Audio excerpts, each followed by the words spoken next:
오늘은 2019년도 이 한 해의 마지막 주일입니다. 우리가 시작은 아주 중요하게 생각합니다. 어떤 일을 시작할 때는 더 많은 관심을 가지고 더 많이 생각을 합니다. 그러나 시작 못지않게 중요한 것이 마지막 마무리입니다. 그래서 유종의 미라는 말이 있습니다.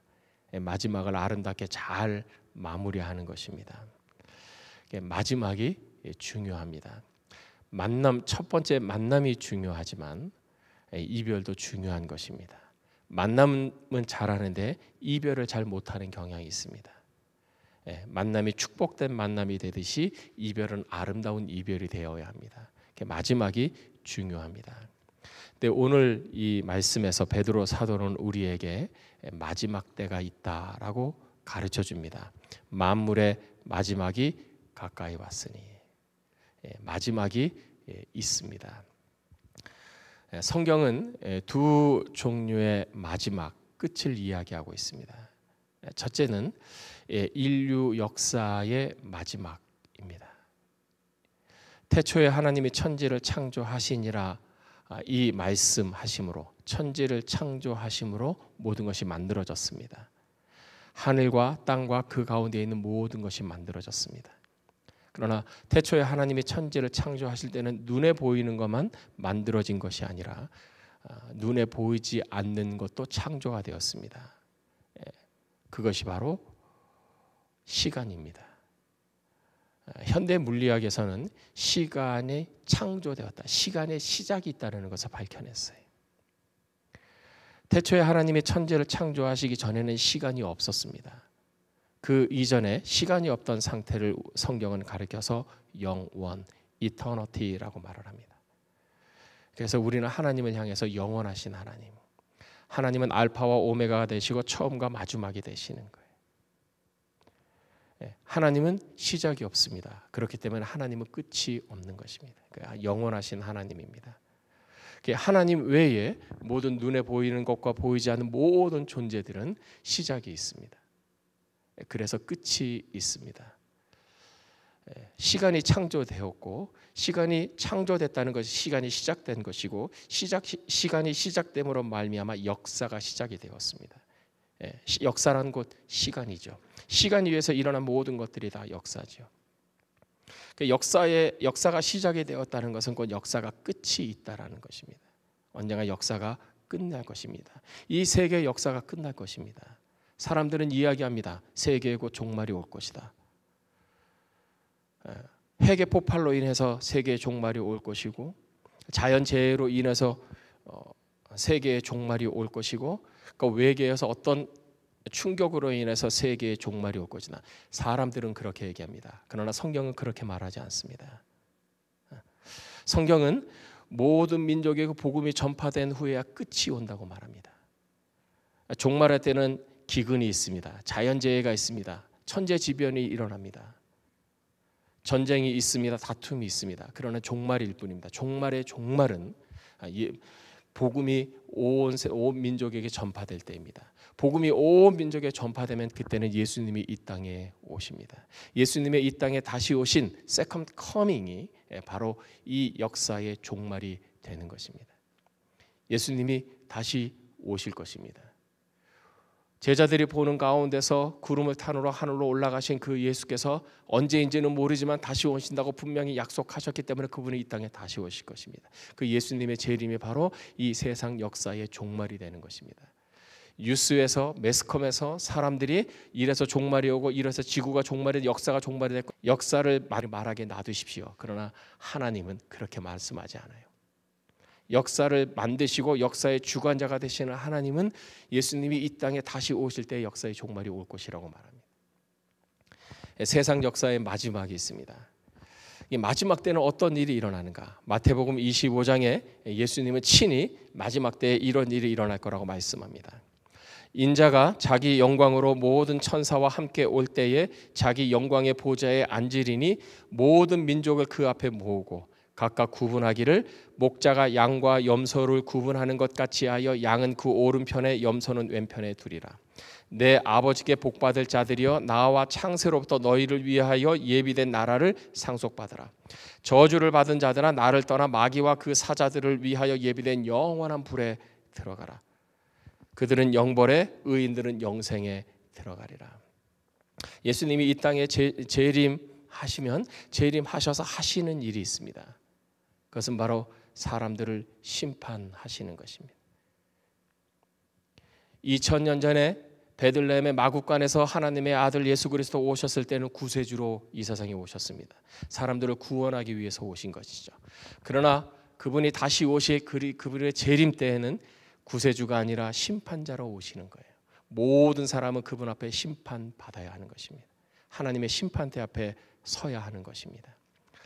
이게 세계 역사의 마지막입니다. 두 번째 마지막인데 그것은 개인 역사의 마지막입니다. 우리는 이것을 죽음이라고 말합니다. 사람들이면 죽음은 끝이라고 얘기합니다. 죽음을 잘 모른다고 말합니다. 죽음은 nothing, 아무것도 아니라고 이야기합니다. 그러나 우리 인생을 창조하시고 인생을 주관하시는 하나님은 그렇게 말씀하지 않습니다. 죽음은 끝이면서 또 다른 세계로 나아가는 시작인 것입니다. 죽음은 이 세상에서 다음 세상으로 가는 하나의 출입문에 불과합니다. 히브리서 9장 27절에 우리에게 이렇게 알려줍니다. 이게 진리입니다. 한 번 죽는 것은 사람에게 정해진 것이요 그 후에는 심판이 있으리래. 한 번 죽는 것은 사람에게 정해진 것이죠. 이것이 하나님의 정하신 법칙입니다. 이 땅에 태어난 모든 사람은 모두가 다 죽어야 합니다. 불로초를 찾아 나섰던 진시황도 죽었고 영생을 추구했던 모든 사람들이 다 죽었습니다.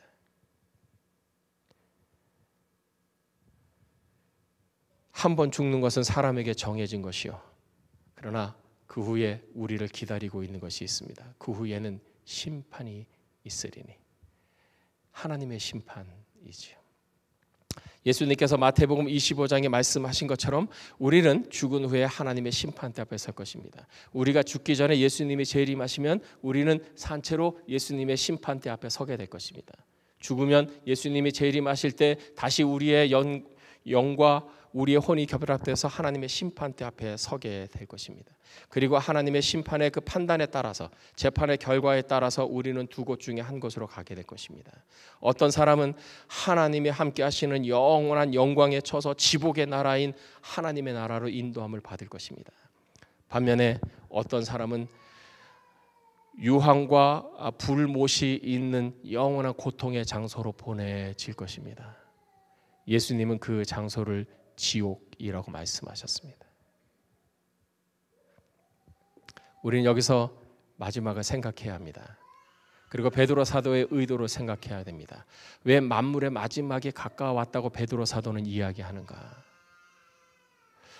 베드로 사도가 성령의 감동이 되어서 이 말을 기록을 했는데 왜 하나님은 베드로 사도를 통해서 만물의 마지막에 가까이 왔다고 우리에게 말하는 것인가? 그냥 우리에게 정보를 주고자 하는 것인가? 아니면 그 어떤 다른 의도가 있으신가? 물론 하나님은 다른 의도가 있지요. 만물의 마지막에 가까이 왔으므로 마지막을 준비하라는 것입니다.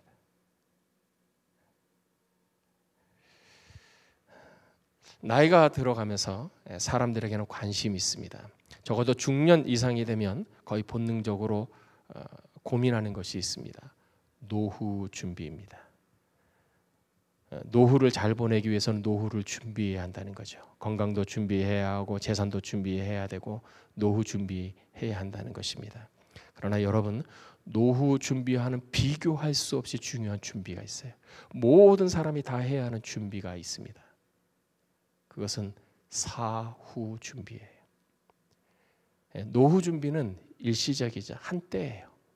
그러나 사후 준비는 영원의 세계를 준비하는 거예요. 베드로 사도가 왜 만물의 마지막에 가까이 왔으니라고 우리에게 이야기하는가? 만물의 마지막에 가까이 왔기 때문에 준비하라는 것입니다.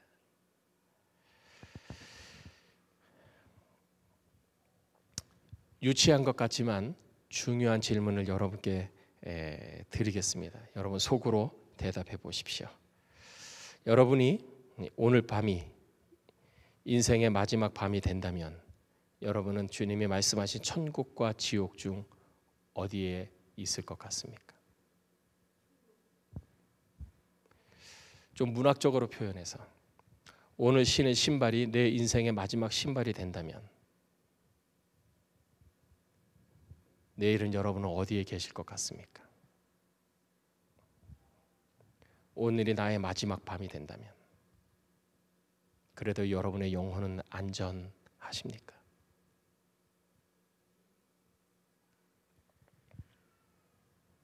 사람들이 예수 믿는다고 말을 해요.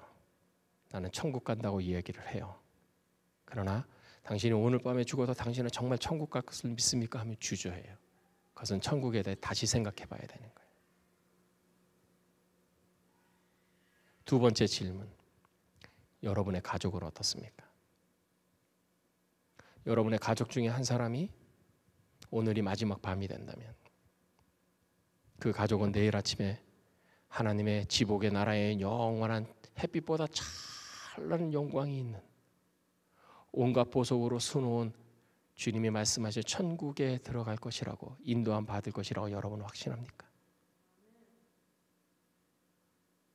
여러분의 사랑하는 자녀들, 사랑하는 부모들은 어떻습니까? 유치한 것 같지만 대단히 중요한 질문이에요. 우리가 이 세상을 살지만 긴 것 같지만 70, 80, 90이에요. 끝이 있다는 것이 마지막이 있습니다. 그러나 죽음 이후의 세계는 영원한 세계. 예수님이 왜 이 땅에 오셨는가? 예수님은 우리로 하여금 영원한 세계를 준비시키기 위해서 오셨어요. 우리가 이 땅에서 할 수 있는 최고의 투자는 준비는 영원을 준비하는 것입니다. 하나님의 심판대 앞에서 우리는 말할 것을 준비하는 것이 우리가 이 세상에서의 가장 중요한 일입니다. 우리가 하나님의 심판대 앞에 섰을 때 하나님은 우리에게 질문하지 않으실 것이 있고 질문할 것이 있습니다. 하나님은 우리에게 이것을 질문하지 않으실 거예요. 너 얼마나 열심히 살았냐? 너 얼마나 돈 많이 벌었냐? 너 얼마나 공부 많이 했냐? 너 얼마나 의롭고 선하고 착하게 살았냐? 하나님이 이런 거 우리에게 묻지 않으실 거예요. 너 얼마나 그러면 살았냐? 이거 묻지 않으실 거예요. 그 기준으로 해서 하나님을 만족시킬 만한 사람은 아무도 없기 때문에 여러분 얼마나 선하게 살아야 절대 선이신 하나님의 그 의를 만족시키겠습니까? 우리가 얼마나 의롭게 살아야 절대 공의신 그 하나님의 공의를 만족시킬 수 있겠어요? 우리가 선을 행하고 의를 행하고 다른 사람의 착한 일을 하지만 거기에는 정말 100% 순수한 다른 사람들을 위한 것만이 있나요? 아니요. 우리란 것도 있죠. 내가 선을 베풀면 사람들이 행복하겠지. 그러면서 사람들이 내게 고마워하겠지. 우리에게 그런 기대 심리가 있는 거예요. 우리가 행하는 어떤 의나 선행이나 바른 것으로도 절대 의이고 절대 공의신 절대 거룩하신 하나님의 거룩함을 만족시킬 수가 없는 거예요. 그래서 하나님은 그런 거 묻지 않으실 거예요. 하나님이 물으시는 것은 이것입니다. 너는 내가 너를 위해 보낸 내 아들 예수에 대해서 어떤 태도와 반응을 보였느냐를 물으실 거예요. 내가 너를 구원하기 위해 내 아들을 세상에 보내는 너는 그 내 아들 예수에 대해서 어떤 태도를 가졌느냐? 너는 내 아들 예수에 대해서 어떻게 반응을 했느냐? 하나님은 그분을 구원자로 보내셨기 때문입니다. 여러분은 예수님에 대해서 어떤 태도, 어떤 반응을 보이십니까? 그러면 우리는 어떻게 하면 하나님이 그렇게 가기를 원하시고 예수님을 이 땅에 보내시는 그 목적을, 그 천국을 우리는 어떻게 하면 갈 수 있을까요? 우리는 어떻게 하면 우리의 죄로부터 구원받고 죄 쓰심 받고 하나님으로부터 의인이라 칭함을 받고 하나님의 아들, 하나님의 자녀가 되고 천국 백성이 되어 천국으로 우리는 인도함을 받을 수 있을까요? 우리는 어떻게 하면 구원을 받을 수 있을까요? 베드로 사도는 사도행전 2장에서 우리가 어떻게 하면 구원을 받을 수 있습니까? 라고 묻는 사람에게 이렇게 대답했습니다. 너희가 회개하여 예수 그리스도의 이름으로 세례를 받고 너희가 회개하여 예수 그리스도의 이름으로 세례를 받으라. 그리하면 성령을 선물로 받으리니. 우리가 천국으로 인도함 받고 영원한 지복의 나라에 들어가는 건 두 가지 있어요. 첫째는 회개하는 것입니다. 천국으로 들어가는 문에는 그 문에는 두 기둥이 있다고 합니다. 하나는 회개라고 하는 기둥이고 또 하나는 믿음이라고 하는 기둥이에요. 회개란 무엇입니까? 회개는 내가 죄인인 것을 인정하는 거예요. 내가 죄인인 것을 하나님 앞에서 인정할 뿐만 아니라 내가 죄를 지었다는 사실에 대해서 고백하고 슬퍼하는 것입니다. 내가 죄를 지었습니다. 거룩하신 하나님께 내가 죄를 지었습니다. 나아가서 세 번째로 그 죄에 대해서 용서를 구하는 것입니다. 저를 불쌍히 여겨 주십시오. 그리고 마지막 네 번째로 그 죄로부터 돌아서는 것입니다. 죄를 던져버리고 죄를 벗어버리고 죄를 끊어버리는 거예요. 두 번째는 믿음입니다. 믿음이 무엇입니까? 영접하는 자 곧 그 이름을 믿는 자들에게는 하나님의 자녀가 되는 권세를 주셨으니. 믿음이란 영접하는 것입니다. 예수님을 믿는다는 것은 예수님을 영접하는 거예요. 예수님을 내 인생의 구세주로 영접하는 것입니다. 예수님을 내 인생의 주인으로 내가 모셔드리는 거예요. 예수님을 내 인생의 왕으로 모셔드리는 거예요. 제가 여러분께 다시 한번 질문해요. 왜냐하면 중요한 질문이기 때문에. 여러분 스스로 속으로 대답해 보십시오. 여러분은 예수님을 여러분의 인생의 구세주로 영접하셨습니까? 여러분은 내 인생의 주인은 내가 아니라 예수님이라고 사람들 앞에 자신 있게 말할 수 있습니까? 예수님이 내 인생의 왕이라고, 나는 왕의 통치와 왕의 명령에 따라 사는 사람이라고 자신 있게 사람들에게 말할 수 있습니까? 그렇다면 여러분은 구원받은 거예요. 글쎄요, 여러분의 구원을 다시 생각해 보셔야 돼요. 아닐 수 있기 때문에. 구원받은 자에게는 구원의 감격이 있어요. 구원의 확신이 있어요. 나는 오늘 죽어도 나는 천국 간다라는 확신이 있어요. 왜냐하면 그 구원은 나로부터 시작된 구원이 아니라 하나님께로부터 임한 구원, 하나님께서 은혜로 내게 주신 구원이기 때문에, 그렇게 해서 그 구원에는 확신이 있는 거예요. 구원을 확신하기 때문에 구원의 감격이 있는 거예요. 오늘날 교회가 욕을 먹고 있어요. 사회에서 문제 터뜨리는 사람들, 근데 그 사람들이 교회 다니는 사람은 매스컴은 그거잖아요. 그 사람이 교회 장로랜다, 교회 목사랜다. 요즘도 여전히 한국에서는 그런 일들이 일어나고 있어요. 정말 그것이 하나님의 영광이 되는가? 하나님이 기뻐하시는 일인가? 정말 구원받은 사람인가? 다른 사람을 평가하기 전에 내 자신을 스스로 냉정하게 말씀에 기초해서 생각해 봐야 돼. 평가해야 돼.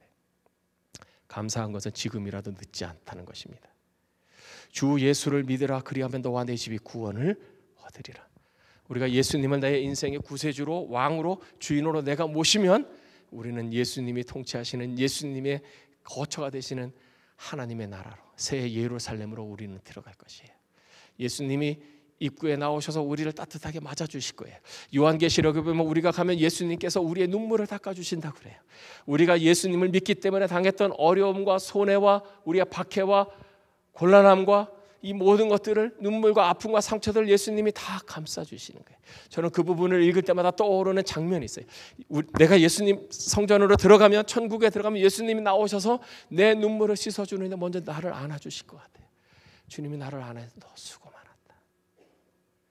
내 말에 순종하느라고 수고 많았다. 너 내 뜻대로 사느라고 수고 많았다. 나는 너무나 죄송하고 부끄럽지요.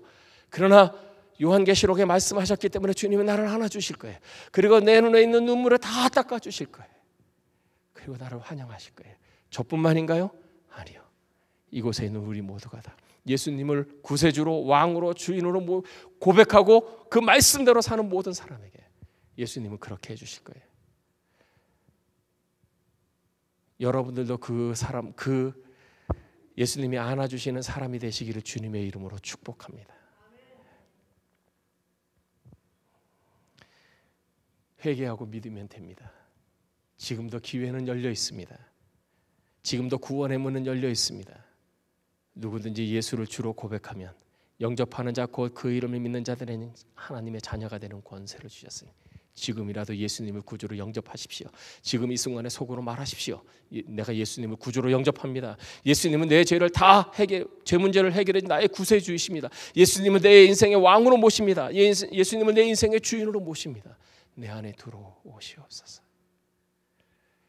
여러분의 그 기도를 성령 하나님은 다 받으실 거예요. 그리고 여러분을 천국으로 인도하실 것입니다. 그리고 여러분의 마지막은 해피 엔딩이 될 것입니다.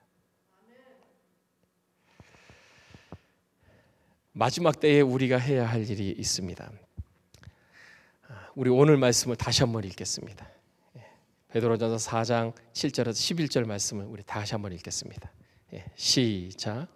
만물의 마지막이 가까이 왔으니 그러므로 너희는 정신을 차리고 근신하여 기도하라. 무엇보다도 뜨겁게 서로 사랑할지니 사랑은 허다한 죄를 덮느니라. 서로 대접하기를 원망 없이 하고 각각 은사를 받은 대로 하나님의 여러 가지 은혜를 맡은 선한 청지기 같이 서로 봉사하라. 만일 누가 말하려면 하나님의 말씀을 하는 것 같이 하고 누가 봉사하려면 하나님이 공급하시는 힘으로 하는 것 같이 하라. 이는 범사에 예수 그리스도로 말미암아 하나님이 영광을 받으시게 하려 함이니 그에게 영광과 권능이 세세에 무궁하도록 있느니라. 아멘. 오늘 말씀에는 만물의 마지막에 가까웠으므로 우리가 네 가지를 하라고 이야기합니다. 첫째는 기도하라는 것입니다. 두 번째는 사랑하라는 것, 뜨겁게 서로 사랑해라. 세 번째는 대접해라. 마지막 네 번째는 서로 봉사하라. 여러분 질문입니다. 이 중에서 무엇이 가장 기초가 될까요? 사랑하라, 또 봉사하라, 또 대접하라. 대접하고 봉사하는 것은 사랑의 외적인 표현이죠. 사랑하기 때문에 대접하고 사랑하기 때문에 봉사하는 것입니다. 그런데 우리는 경험적으로 압니다. 내 사랑은 그렇게 위대하지 않습니다. 내가 만들어내는 사랑은 그렇게 크지 않아요. 내가 뜨겁게 사랑하고 뜨겁게 사랑하는 마음으로 대접하고 봉사하려면 위로부터 받는 게 필요해. 하나님의 사랑이 필요해. 근데 하나님의 사랑은 어떻게 받습니까? 기도함으로. 기도함으로 하나님의 사랑을 받는 거예요. 그 기초는 기도예요. 11절에 말합니다. 하나님이 공급하시는 힘으로 하는 것 같이 하라. 내 힘으로 하면 얼마 지나지 않아서 번아웃 돼버리는 거예요. 짜증이 나는 거예요. 화가 나는 거예요. 상처를 받는 거예요. 왜 나만 봉사해야 돼? 왜 나만 힘들어야 돼? 왜 나만 굳은 일 해야 돼? 왜 나만 교회에서 설거지해야 돼? 왜 나만 힘든 일 해야 돼? 자기 애로하기 때문에. 베드로는 누구보다도 이 사실을 알았습니다. 하나님이 공급하시는 힘이 있어야만 사랑할 수 있다는 거예요. 근데 하나님의 공급하시는 힘을 내가 공급받으려면 어떻게 해야 돼요? 기도해야 돼요. 기도. 만물의 마지막에 가까이 왔으니 그러므로 너희는 정신을 차리고 근신하여 기도하라. 여러분 기도해 보신 분은 알죠? 기도하면 사랑이 마음에 들게. 기도하면 가슴이 뜨거워져요. 사랑으로 가슴이 뜨거워져요. 은혜를 받았다는 거지요. 은혜를 받으면 봉사하고 싶어요. 대접하고 싶어요. 줘도 아깝지 않아요. 선물을 주어도 너무나 기쁘고 즐거워요. 하나님이 하시기 때문에. 만물의 마지막 때 우리가 해야 할 것은 기도하는 거예요. 너희는 정신을 차리고 근신하여 기도하라. 더 기도하는 거예요. 우리는 만물의 마지막 때에 살고 있으면 더 기도해야 돼. 조금 더 많이 기도해야 돼. 조금 더 기도해야 돼요. 기도에 됐다는 없어요. 이 정도 하면 됐다? 아니요. 기도에는 없어요. 기도해 보신 분은 알죠? 기도는 소금물과 같아요. 기도하면 더 기도하고 싶어요. 더 기도하고 싶어요. 30분을 기도한 사람은 1시간을 기도하고 싶고 1시간을 기도한 사람은 1시간 반을 기도하고 싶고 1시간 반을 기도한 사람은 2시간, 3시간을 기도하고 싶어요. 기도가 꿀 같기 때문에요. 그 기도에 성령님이 임재하시기 때문에요. 그러면 무엇을 기도해야 되는가? 특별히 이 마지막 때에 기도하는데 무엇을 기도해야 되는가? 이 베드로 사도는 사도행전 2장에서 이렇게 말합니다. 이는 곧 선지자 요엘을 통하여 말씀하신 것이니 일렀으되 하나님이 말씀하시기를 말세에 마지막 때에 내가 내 영을 모든 육체에 부어주리니 너희의 자녀들은 예언할 것이요 너희의 젊은이들은 환상을 보고 너희의 늙은이들은 꿈을 꾸리라. 그때 내가 내 영을 남자와 여종들에게 부어주니 그들이 예언할 것이요. 마지막 때에 말세에 내가 내 영을 모든 육체에 부어주리라. 자녀들에게도 부어주는 것입니다. 젊은이들에게 부어주시는 거예요. 늙은이에게도 부어주시는 거예요. 꿈과 환상과 예언을 하는 거예요. 우리는 무엇을 구해야 돼요? 성령을 구해야 돼요. 성령의 충만함을 구해야 돼요. 사도행전 1장에 예수님께서 부활하시고 승천하시기 바로 전에 제자들에게 말씀하셨어요. 너희는 예루살렘을 떠나지 말아라. 예루살렘에 거하며 아버지께서 약속하신 것을 기다리라. 그것이 무엇입니까? 너희는 몇 날이 못되어 성령으로 세례를 받으리라. 제자들은 성령으로 세례를 받는 것이 무엇인지 몰랐어요. 왜냐하면 경험이 없었기 때문에. 그러나 주님이 말씀하셨어요. 너희는 성령으로 세례를 받을 것이다. 성령이 너에게 임하시면 너희가 권능을 받고 예루살렘과 온 유대와 사마리아 땅끝까지 이르러 내 증인이 되리라. 그들은 성령으로 세례를 받는 것이 무엇인지 몰랐어요. 성령으로 권능이 임한다는 것이 무엇인지 몰랐어요. 그러나 주님이 유언처럼 말씀하셨기 때문에 예루살렘을 떠나지 않고 마가의 다락방에서 기도했어요. 예수님이 약속하신 일이 일어났어요. 사도행전 2장에 그들이 기도했을 때, 함께 모였을 때 급하고 강한 바람같이 불의 혀같이 그들 가운데 그들이 모였던 기도하는 곳에 성령이 임하셨어요. 그들이 성령의 불을 받았어요. 성령의 뜨거운 불을 받았어요. 그들이 가만히 있을 수가 없어요. 사람들에게 나아갔어요. 그들은 외쳤어요. 베드로가 설교한 거지. 성령의 기름 부으심이, 성령으로 세례를 받음이, 성령의 충만함이. 여러분, 우리 모두가 다 성령으로 세례를 받는 어떤 일이 날 거예요? 난리도 아닐 겁니다. 우리가 다 성령이 충만한 것 같아요. 성령이 충만해서 성령의 열매가 나타나고 성령의 은사가 나타나고 성령의 능력이 나타난다.